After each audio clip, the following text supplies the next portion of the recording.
How's it going, everybody? Welcome to Trains and Such After Hours number 2 episode for this evening. Following up the last one that you guys just seen me do where this engine was literally smoking. So I just wanted to share you guys here again with the aftermath of what happens when a DCC chip decides it doesn't want to live anymore. And I want to share a few things about why it did that and a couple of different install techniques and tips and what to look for.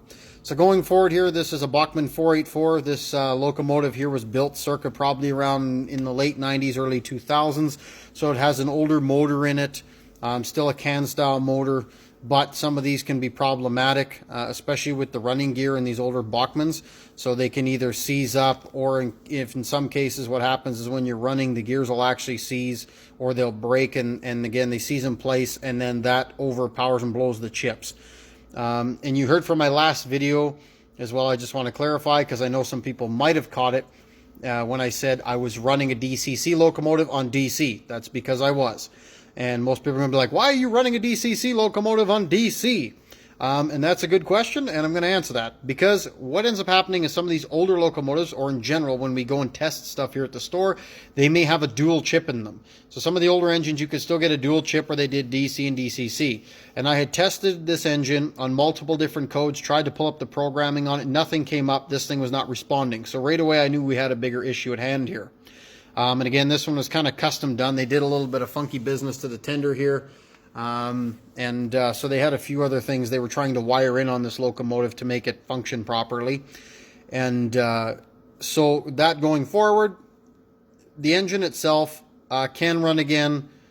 I'm just going to convert it back to DC is what I'm going to do, which is probably better for it to begin with, because when you do DCC conversions, you have to make sure your amps are correct where you're at, and that you have the right thickness gauge of wire for what you're doing, especially with the amount of power and current draw coming off the motor into the chip.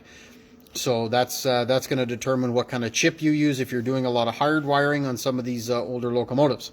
And again, if you guys have any questions in this video, please post it in the comments, share it, or again, you can come down to the store. You can see myself, Bill, Ross, or Don. Everybody's here's got good experience on DCC and programming. So I just wanted to show you guys this because this is what happens when a chip goes sideways. And as soon as we turned her on DC, we knew we had a problem, and I just let it blow up at that point just for cool effects. So here it is. Voila! That is one crispy chip. So that's what happens when a Digitrax decoder goes boom. So again, I don't know exactly why it did this. I have no idea. But normally if you're playing with your trains and you start seeing smoke or you smell some heavy burning, this is usually the end result. And if you don't get a handle on it real quick, you can end up melting the shell on your locomotive, or heaven forbid, ever setting your layout on fire. But you can see there's the engine that Bachmann used in this one here. So it's a can style of motor with a counterweight on it.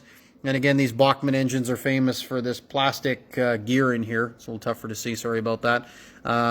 They usually seize up, and what ends up happening is it seizes the whole thing, or the drive gear and everything else in there, just because the plastic they used in there was not too solid. That also being said too, with this locomotive, again, it'll run fine, you know, once I put DC back into it and convert her back over. So pretty simple task to do that, not a big deal. But always remember, when you're doing your chip selection, make sure it is the correct chip you're using. Again, consult other people you may know who have DCC experience, or again, come down and see us here because we don't want you frying your engines. That being said, this one's very easy to take apart. There's one there, 2 screws on there, and basically it fits right back onto the shell. And again, she'll be good as new here soon, but we do test all of our engines. That's what I'm currently doing this evening.